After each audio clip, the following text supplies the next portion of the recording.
বিসিবিতে শেষ হলো ফারুক অধ্যায়ের দিনভর নাটকের পর ক্রীড়া পরিষদ থেকে প্রজ্ঞাপন জারি করে অপসারণ করা হলো পরিচালক পদ থেকে। তাতে হারালেন সভাপতি পদও। নতুন সভাপতি হিসেবে কাল দায়িত্ব নিতে পারেন আমিনুল ইসলাম বুলবুল। এর আগে ফারুক আহমেদের বিরুদ্ধে অনাস্থা জানিয়ে জাতীয় ক্রীড়া পরিষদে চিঠি দেন ৮ পরিচালক। ক্রীড়া উপদেষ্টার সাথে সভাপতির মিটিং। ফারুক আহমেদকে আর চায় না মন্ত্রণালয়, সেটা পরিষ্কার জানিয়ে দিয়েছে। তবে পদত্যাগ করতে নারাজ ফারুক আহমেদ।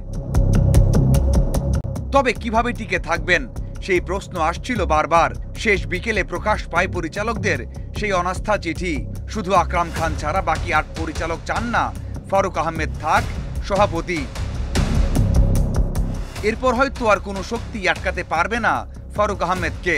পদত্যাগ না করলেও প্রজ্ঞাপন জারি করে তাকে অপসারণ করা হবে, সে আভাস ছিল। আর তেমনটাই হয়েছে। মধ্যরাতে পরিচালক পদ থেকে বাদ দেয়া হয় জাতীয় ক্রীড়া পরিষদ থেকে। আর তাতেই বিসিবিতে অতীত হয়ে যান ফারুক আহমেদ।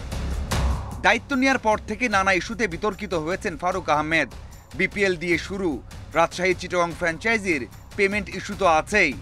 এছাড়া নিয়ম না মেনে দল দেয়া, ম্যাচ ফিক্সিং, বিসিবির টাকা পরিচালকদের সম্মতি ছাড়া স্থানান্তর করা, এমন গুরুতর অভিযোগে আস্থা হারান তিনি।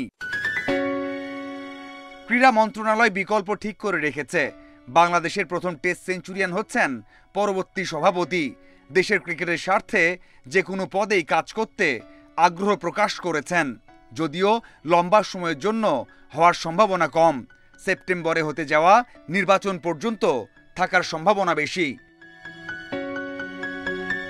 Mazharul Islam, independent news.